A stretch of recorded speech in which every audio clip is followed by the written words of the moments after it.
Thanks very much for joining to this section, the evening section, which is dating with purpose, and we're going to be talking about what is love in a dating relationship.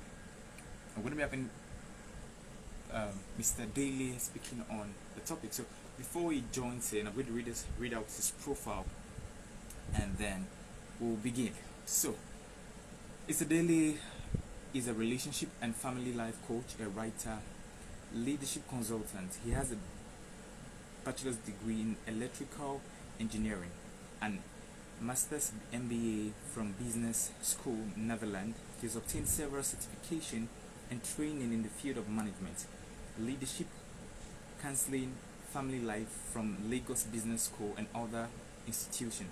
With a background in engineering, Mr. Daly has close to 2 decades experience in leadership consulting and has helped organizations build systems to enhance their viability. His work and his passion as a counselor and a marriage mentor has and continues to yield results for individuals and families, especially in the area of conflict management. He is a faculty member of the Prestige Daystar Leadership Academy, where he facilitates the leadership development and team building. He is also a faculty member of the Family System Engineering, where time-tested tools are used to decipher relationship challenges. He's married to Hoover, a human resource professional, and they are blessed with 3 amazing children. That is Mr. Daly. Thanks very much for joining, sir. So we're going to have him right now. Okay. Very, very much, sir.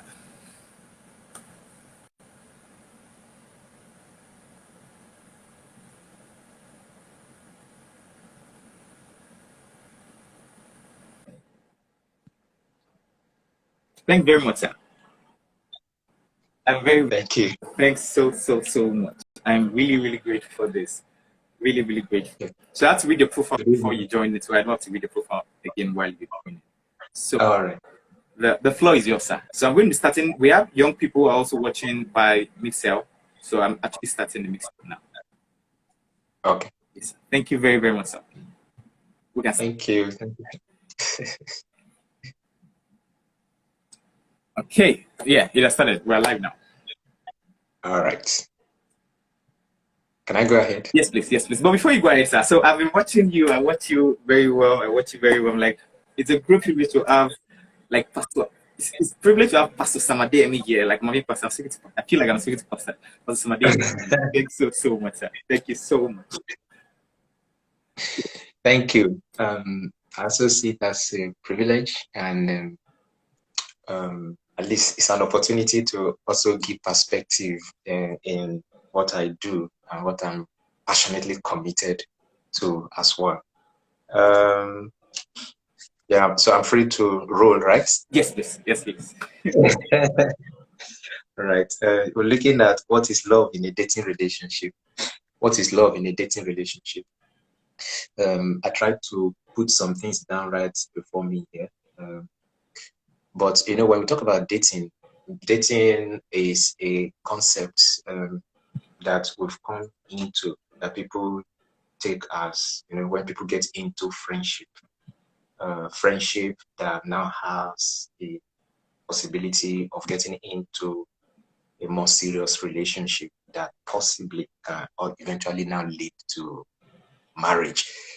But of course, people with different understanding and different views, based on where they are coming from and the kind of information that they've gathered over the years, will interpret dating in a different light.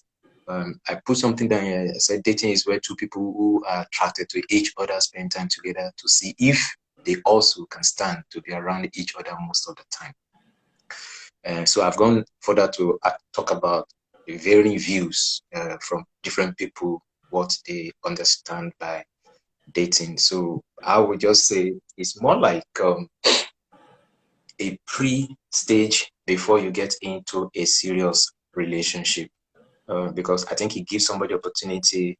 You have to be in a relationship with your friend. So I think it's an avenue. If you want to look at it from a positive perspective, not from the other perspective that tend to lead people in the wrong direction, take interpreting it wrongly and getting them into deeper issues. So when we see like that, it's a pre serious relationship whereby it gives them the opportunity to come to terms whether this person share the same values and share views or perspective.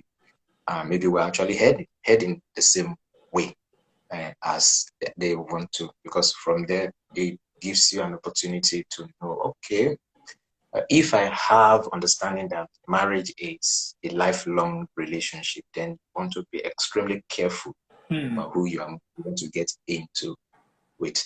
And therefore, when we now bring it down to love, we're saying, what is love in a dating relationship? So love in itself, that also have varying views, varying interpretations. And sometimes what we watch in the media also, it might not really be very helpful, especially if you now choose to focus on some other aspect of the information that is given around what love is. I also noted down here possible definitions of what love can mean. I said a willingness to prioritize another's well-being or happiness above your own. It could also mean extreme feelings of attachment, affection, and need. Dramatic, sudden feelings of attraction and respect. A fleeting emotion of care, affection, and alike. A choice to commit to helping, respecting, and caring for another, such as in marriage or when having a child. Then some other times is a combination of 1, 2, 3 of any of these that I've stated that becomes what somebody see as love. Like I said earlier on, there's much debate about what love truly is. And as a marriage coach, I try to get people I get their attention, and I try to take them back to the essence of what love is. And no, relationship must definitely be premised on love, and therefore whatever concept, whatever interpretation, views, understanding that you have about love will go a long way in determining how you practice the subject of love in your own relationship. So I come to that point, and I said that when we're talking about love, love is beyond feelings. For some people, that is the concept that they have. So it's beyond feelings. Love is beyond logic. There's a logical dimension to love, but logic is not love in itself. It's a part of it that is required to experience holistic love. I say love is beyond sentiment, more like a decision.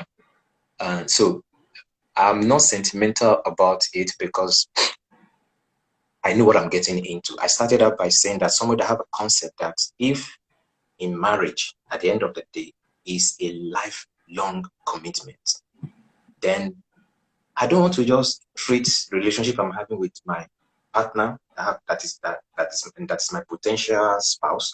I don't want to just walk into it carelessly without at least doing some bit of due diligence, without looking at whether we share values, whether our values are aligned, whether we share the same picture of the future, whether our priorities are also in place. And therefore, you see in marriages, when I deal with naughty cases like that, a year, 3 months into marriage, people say they want to get out of marriage. 6 months into marriage, they want to get out of marriage. And we are wondering why. Where is this thing coming from? But by the time you dig deeper and I go take them through sessions like that, realize that some really, candidly, they are not meant to even come together in the first place.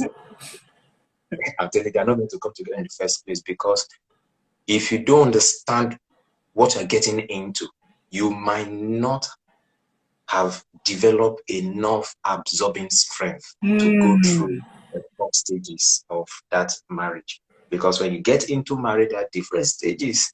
The stage where you get to know each other, the stage where uh, you start having alignment with whatever values you brought into the marriage, the stage where a child starts coming in. So what's your own parenting style? What's our own parenting style? His or our own parenting style?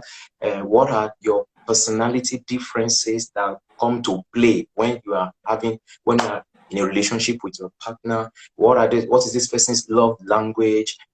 What this person view about in-laws involvement? What's this person view about career, about the vision he or she has, that picture of the preferable future he or she has for himself or herself. People tend not to look into that. That's why I say it's beyond feelings, it's beyond logic, it's beyond sentiment. And also I say love is beyond vital statistics. Wow. Because I tell people, I said, the statistics you're looking at today might possibly change along the way. The fine looking lady you're looking at, maybe she's size 8, size 9, size 10, whatever the size is. By the time you are married and you start having children, what if the person had turned from a size 8 to a size 12? So if your definition of love is about vital statistics, for instance, now, then the anchor of your love for the person is premised on that. Wow. So once those physical attributes now start changing, then it starts affecting, because that is where you place your anchor on. That is your own definition. And once the definition starts being disrupted, then your love for the person starts dwindling. So I said it's beyond vital statistics. Let me shock you. Myself and my wife will be married now. This year, July will make it 19 years now. Wow. And all right. When we're getting married, she was size 12. As I speak to you now, she's size 18. Ask me what I would have done now if the only definition I hold about her is vital statistics. And that's why you find out in some cases that I deal with like that, there are people who you hearing them giving narrative like, I don't just have feeling for my husband again. I don't just have feeling for my wife again. What they hold there, meaning love, is no longer there. And therefore, there's nothing to hold on to again. And therefore, they just realize that marriage or love is way more than what they have imagined, not knowing that they have limited their understanding, knowing what love truly supposed to be. So it's beyond vital statistics. I also noted down here that love is beyond tall, dark, and handsome. So as you have it for a guy, you also have it for a lady. That guy is the physical attribute you're looking at. What about the intangible part of the guy? What about the intangible part of the lady? What about that behavioral pattern the person has? What about the attitudinal part of the person? These ones are not really physical that you can see, but they are intangibles that control what you see in the physical reality. And therefore, somebody can be very rich, somebody can be very handsome, somebody can be very beautiful. But if the programming of the person's mind that I call software, if the person's software that is responsible for driving his or her behavior or beliefs, then you have no control over that. And therefore, when you talk about love in a dating relationship, you want to check out all of these things and ensure that you have it all together and you prioritize accordingly, so that what is most important is what you are paying attention to and not just what you feel like. That's why I think this subject is important. And I was telling one or two people, I said, even though it looks as if it's targeted towards singles, I said even the married people can also learn from it.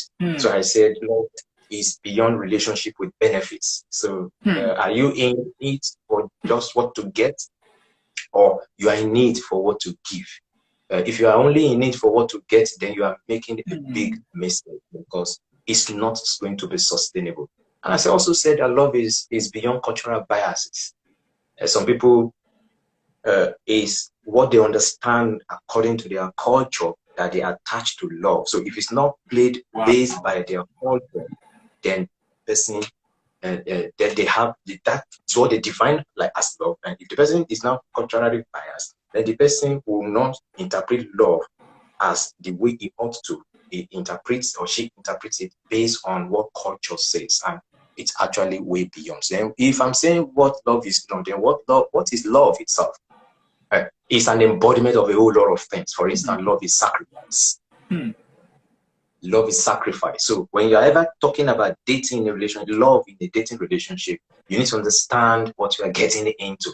And when I say love is sacrifice, I put here, I said, how willing and how much are you to give up to make your partner comfortable? How willing and how much are you willing to give up or to give into that relationship for your partner to be comfortable? You know, there are various reasons why people get into marriage, various reasons. And some are empowering, some are disempowering. In terms of the disempowering one, for wrong reasons. Somebody want to get into a relationship because in a relationship rather, and from the relationship, he or she is wishing that he would just get married because he wants to escape from the pressure of the home. Somebody wants to get into the final stage of marriage by starting out the relationship because maybe the person have been hurt before. So as a process of rebound, to get back to that healing state, then you feel the next thing is to be in a relationship, not knowing that when you are hurting, then you have to deal with that internal issue first before you get into another relationship, not knowing that hurting people will actually hurt other people. Because you become cancerous in a relationship when you carry that baggages of hurt into it, then it color your view of everything in terms of action that partner will be taking. For instance, if somebody have cheated you before, then that person might now want to have a problem of trust, for instance. Therefore, any step taken by the partner eventually that is in a relationship with, then you realize that some people just easily be suspecting the motive of their partner. Why is that coming up? I'll get to a point where there's an assessment I normally run on on the people I deal with, because I do the coaching at the big level, but at a wider commercial level. But I'll share a bit of that assessment that I talk about, whereby you understand what you are getting into. So you want to be sure that it's a sacrifice. You want to be sure that it's a sacrifice. Then you also want to know that love is selfless. Closely related, is selfless. Is it all about you or the collective good of the two? Is it all about you or the collective good of the two of you? I believe, Miracle, you would have heard about people coming into a relationship, and when you hear people talk like, this is who I am, and I cannot change who I am. Some people are so fixated in their mind, they're so rigid, and is who they are as a single person before they enter into a relationship that they want to project in a relationship. But not understanding that love is selfless in itself. So it's not all about you. It's about the two of you. And if it's about the two of you, then what you're thinking about is collaboration. You're thinking about teamwork. You're thinking about team building. You're thinking about unifying your divergent views to form a unified one. You are thinking about marrying all your interests and make it into a collective whole that you can now plan out face by face towards the achievement of the ultimate goal that you have. So people don't understand how much of what they are getting into, and they take love just on one side of just a part of love and project it as that is everything that has to do with love, and they run with that. And you can't have a defective view or understanding about love, and you're not going to have a defective relationship. Wow. I tell people like that. So it's important you are well informed. It's important you go through the necessary coaching session, counseling session. There are people who do counseling for free. There are people who are willing to give some tips about it. So however you want to get it, I think it's important that you go into it. Some people will tell you, why should I have to pay to do some things like that when everything is there on the internet? It's good and it's right that all information is there at the internet, But you will need a mentoring relationship of someone that have gone ahead and have an idea, because the theory dimension is different from the practical dimension. And you want a situation where people have tasted it, made a mistake, learned from the mistake. You are not going to go the same route. So you'll be able to ride on their shoulders and be able to see further, and you can preempt what is ahead, then you can prevent it. There's no need repeating the cycle of that mistake, because sometimes the mistake in one family that they eventually resolve might not possibly be resolved in another one, because they've not developed, like I said earlier on, enough absorbing strength to go through those stages of their life. So love is selfless. I also talk about here that love is responsibility. Love is responsibility. So I wrote down here, I said, do you take responsibility for your action, or just put blame on partner when something goes wrong? Some marriages have broken because either or both partners fail to take responsibility for their actions. Something goes wrong, instead of somebody to just admit and just apologize and just move on, the person will stand on his or her point of view and insist that this is my opinion, this is what I think is the issue, and I am not wrong. Even I tell people, even sometimes when you admit, when you take responsibility for something, for instance, and you now say, okay, I'm sorry, because people don't know what they are getting into.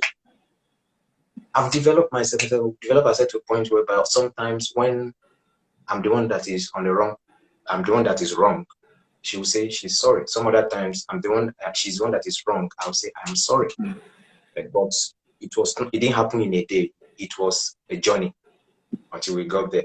What helped us rather to get to that point is taking responsibility. And I tell people that saying sorry is not necessarily. It's not necessary. I love saying this. I've tweeted it a couple of times before. I said saying sorry is not necessarily an admittance of guilt or wrong. That it's actually a display of maturity. Wow. That's where but that's why we said marriage is not for babies. So if marriage is not for babies or children, then the precursor of marriage or that relationship should also toe the same line. So if you are getting into a relationship, then you tell yourself this relationship is not for children. Are you even right? Are you even ripe, rather, in first instance to get into that relationship? What is informing your decision to get into that relationship now? Is it societal pressure? Is it peer pressure? Is it some of the reasons I mentioned earlier on? Then you get it all wrong. Some are not yet psychologically mature enough, because when you get into it, you have to be psychologically mature. You have to understand that you are financially capable. You have to be sure that you are not getting into it for wrong reasons. So these are things that touch on you taking responsibility at the end of the day.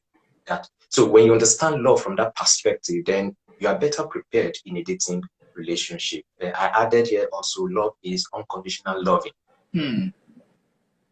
So love is not transactional. It's not transactional at all. Give me this before I can give you that. If you don't give me this, or I'm not getting this from you, then you are not going to get this from. It's a misfit of approach in actually dealing with that. So I said, is the philosophy of your love about kind begets kind? So if that's the case, then it's already faulty. It's already faulty. You should love your partner. There's a place where there's connection, right? But beyond the connection, there's also going to be a superior place whereby whether he or she doing what I expect of him or her, I have made a commitment to love her, a commitment to love him. So my loving you has gone beyond how I feel about you or how the day is like for me today. My love for you is unconditional. And therefore, these are vital aspects of life that you must put in place before you get into it. I believe somebody listening now will know that. So when we talk about dating love in a dating relationship, you want to start understanding, for people who don't understand, that it's a serious business. It's a serious business. So you want to think very well about it before you get into it. But if you are just at the level of friendship with someone, it's okay. I encourage that you are even friends first before you take the relationship deeper into a more serious one that has the possibility of ending in marriage. So lastly, the point I put here, I say love is being able to let go and take on. Wow.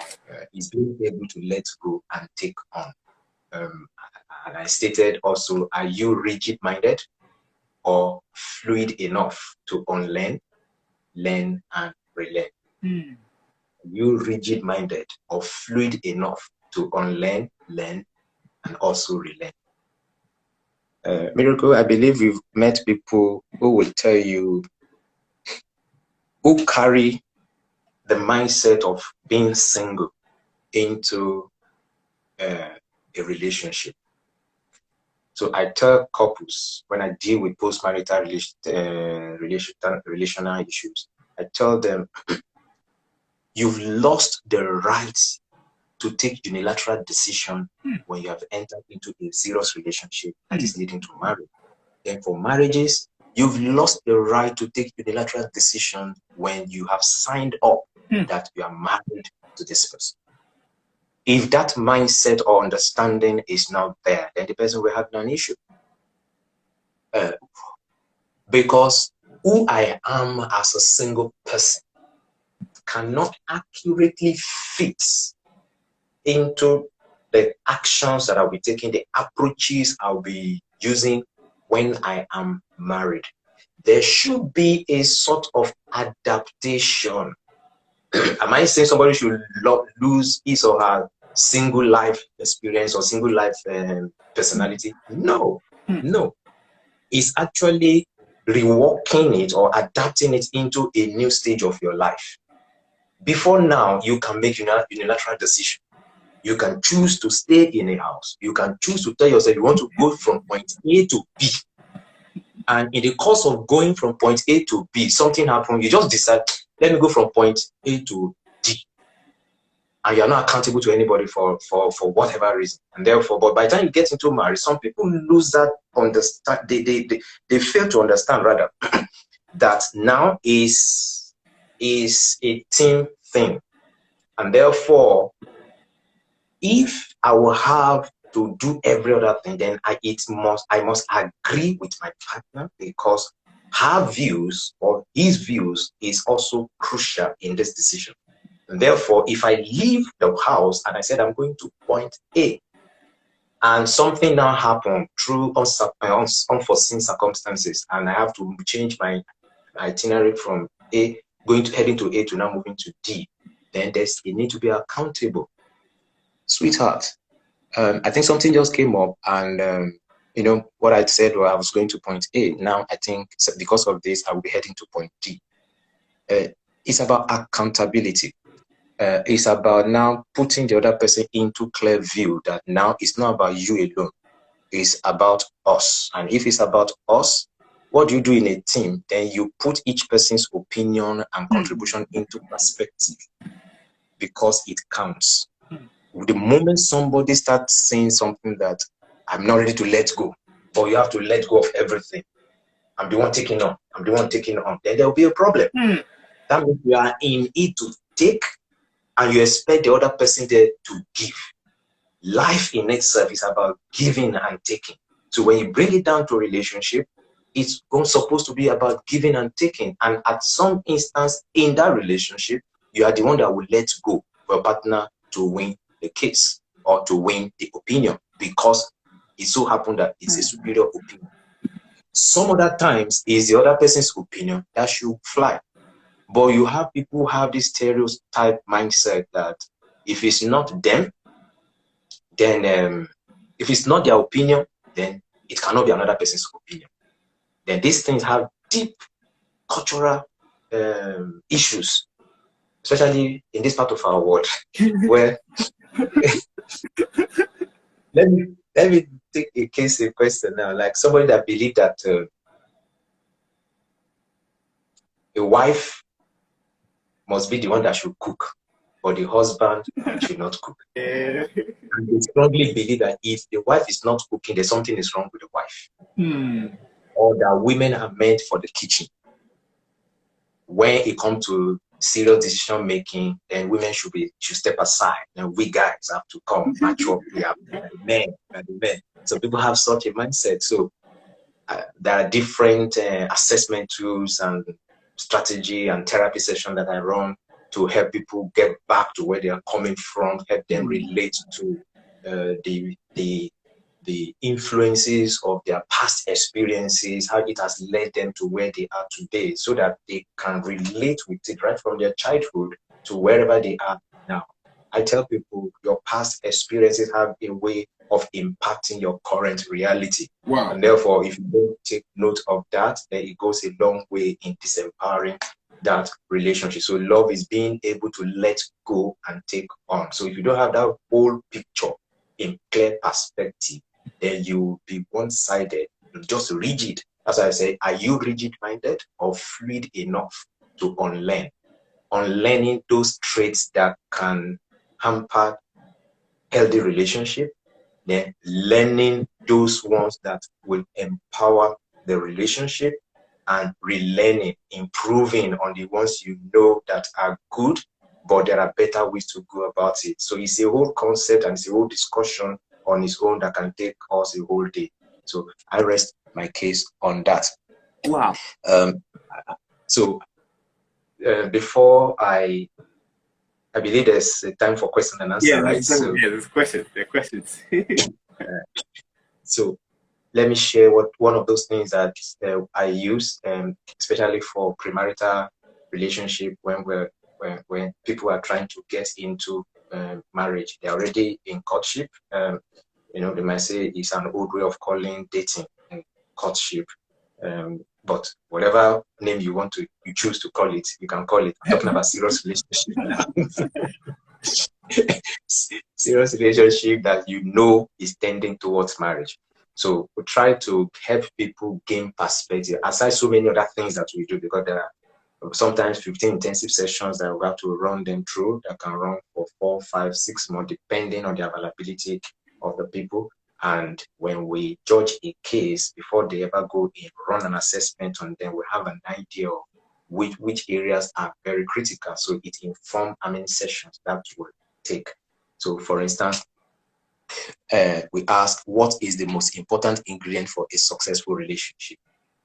When you ask that question, you're trying to gather or elicit information from the person.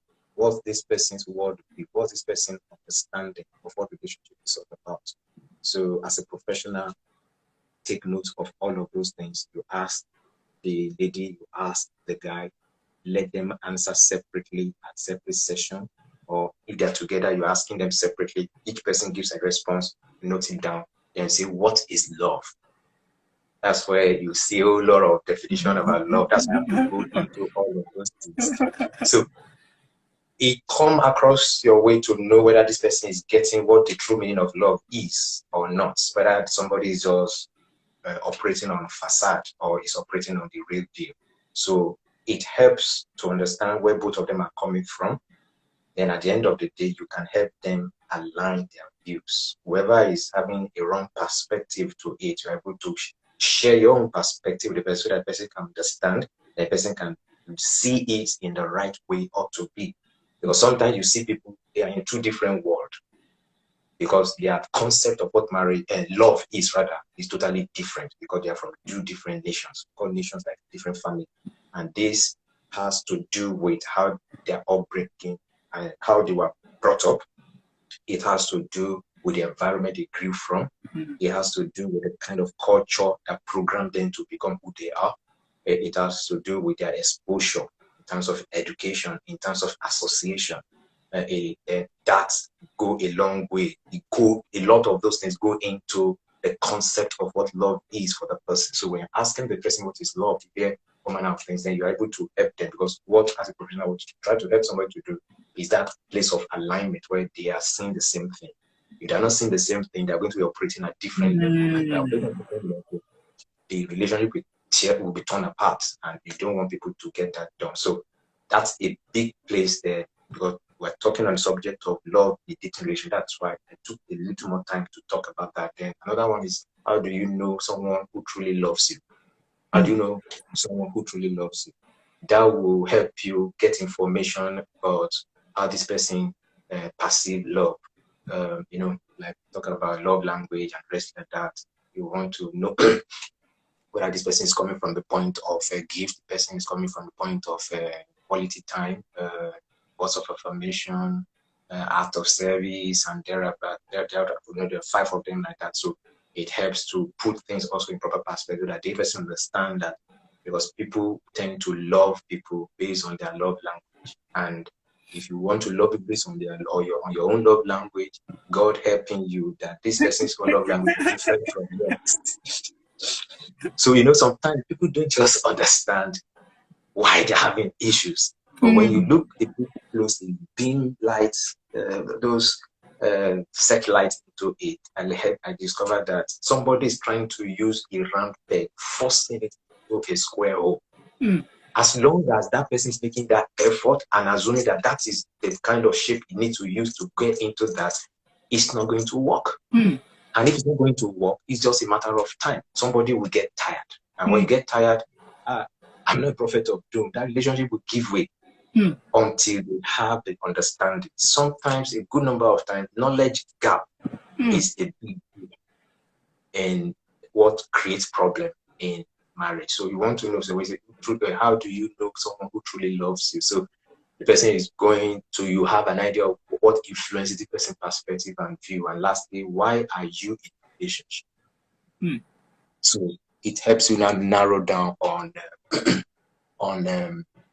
the person's reason for getting into it. So you are now getting the information, whether it's out of pressure or maybe trying to come back, like because of rebound, because of the past hurt, or maybe somebody's getting into it because he's seeing it as a therapeutic measure. Sometimes somebody comes to you, you offer advice, counsel, then it looks as if the counsel becomes sustainable.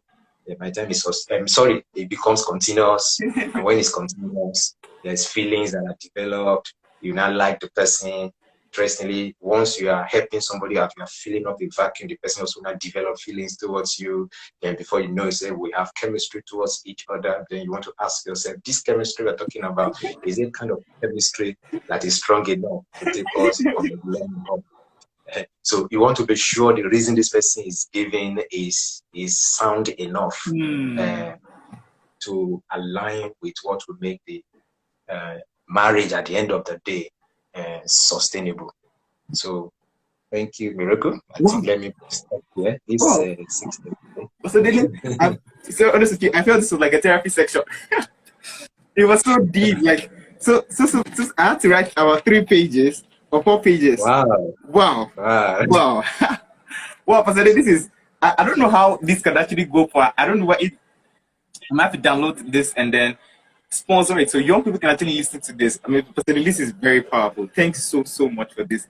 This is very, very, very powerful. Like you broke it down. Wow. So thanks so much. So I have a few questions that people asked me. Okay. So before the session began. So one of the questions is, how long should we be able to tolerate conflict in relationship? So what this person is trying to say is, I've always had issues with my boyfriend. He would easily get tired. He would say that because of my inability to grow rapidly at his own speed, so he gets offended that she's not growing well. In the sense that when he tells her that, hey, see, you're meant to do this. This is like they had a vision for the relationship, and then she was coming short. So he wasn't happy because he was like a visionary and then he likes things to go well. So he's always proposed breakup every time he doesn't see what the relationship is producing. So he's like, so eventually she told the girl that it is over, that I don't like this, and then he will come back and tell the girl, I'm sorry, but please let's work hard, let's work hard. So the girl is like, she's tired of this.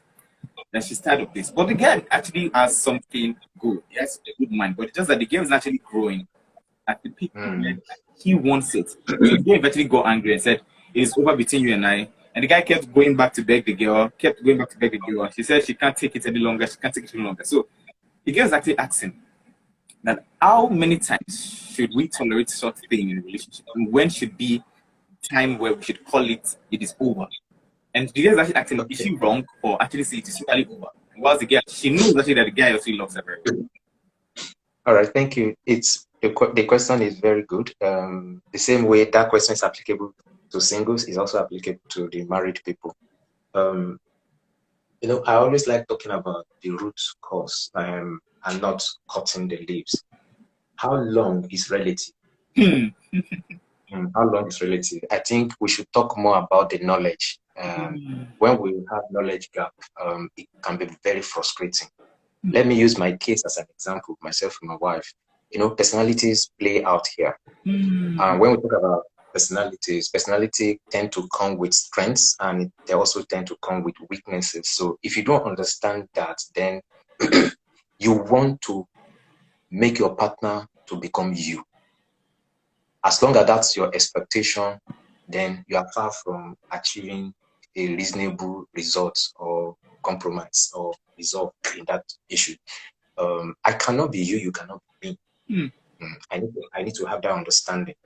That means I need to have understanding of my personality traits, the same way I need to have understanding about your own personality traits. For instance, myself and my wife now, we are familiar with, we've talked about cholerics, phlegmatic,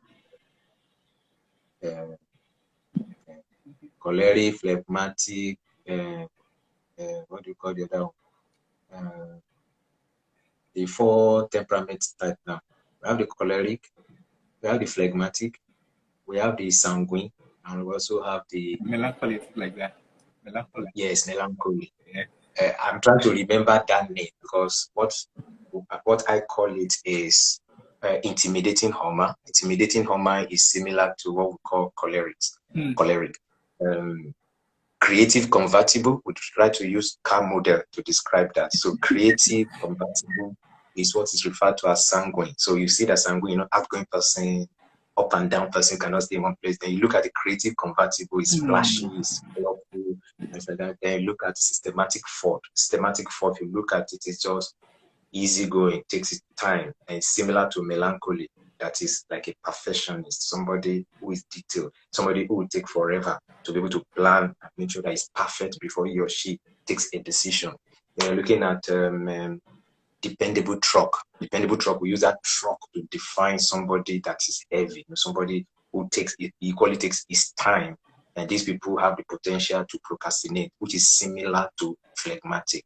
So if you don't have this basic knowledge and have an idea of what their strengths and weaknesses are, then you won't have the right information to now deal with the person. You will end up trying to make the person become you. And as long as you are on that pedestal, I'm telling you, it will become an unending frustration and disappointment. So that's why until it's resolved, there's no how at the end of the day, the thing will not give way. I share the trait of dependable truck and systematic thought. My wife shared the trait of intimidating humor and creative compatible. So the one we're familiar with now is like saying I share the trait of melancholy and phlegmatic. My wife shared the trait of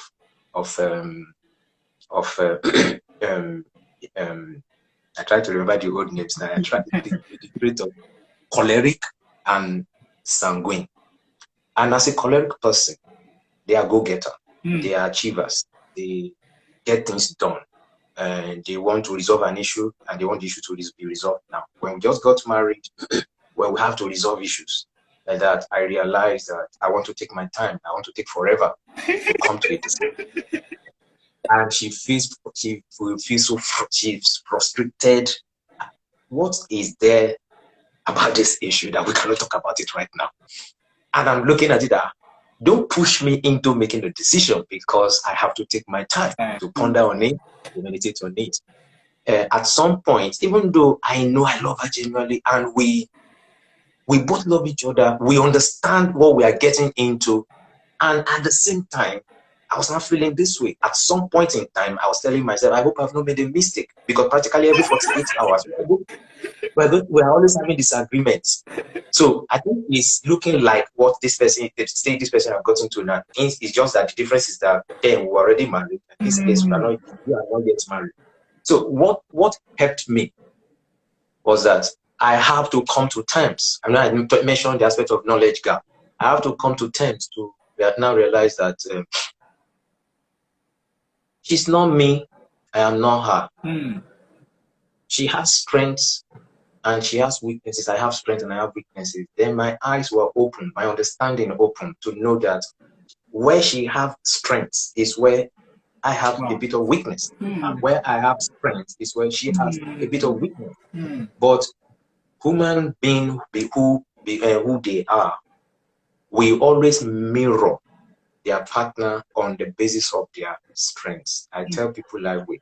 And as long as you are mirroring your partner on the basis of your strength, what you will always be seeing will be weaknesses. And if all you'll be seeing will be weaknesses, then you will always be frustrated because the person is not there yet. And till the both of you grow old in marriage, the person will not still be there, but would have improved, but will not be there at the end of the day. So the earlier your expectations are, this person is not me, I'm not this person, then the earlier you ask yourself, is it something I can cope with? Because you have to make that resolve right from the onset before you jump into that marriage. So that was what I looked at, and I said, Then I went further to probe, and I said, okay, because by reason of my nature, I'm slow to making decisions.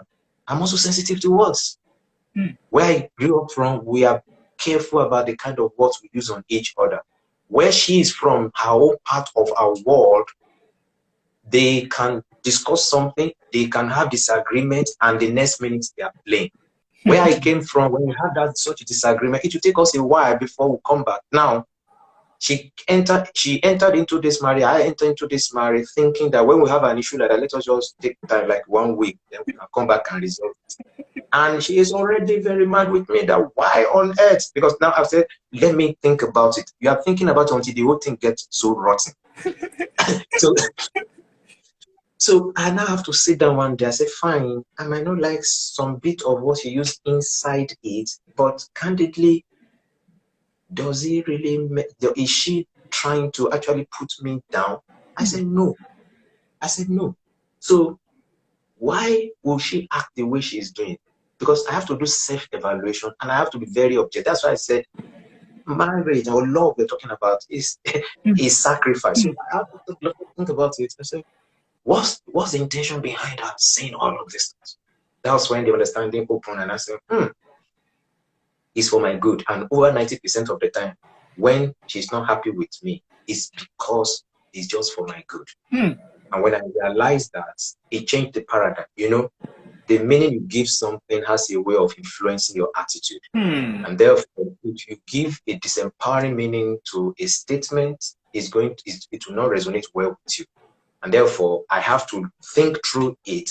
And I tweeted it many years back like that, and I said, intentions, not actions. You should look at when your partner reacts a certain way to you. I said, intentions, not actions, are the most important thing you should look at.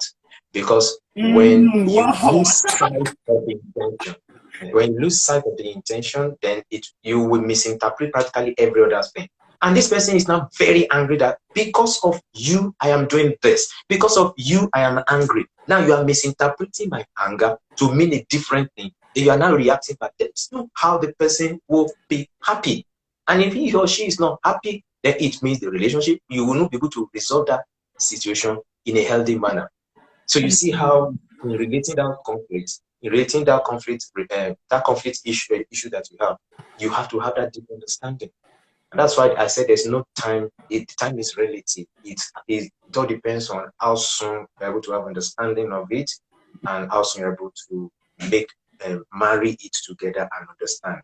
Now, not everyone are going to be successful in coming together.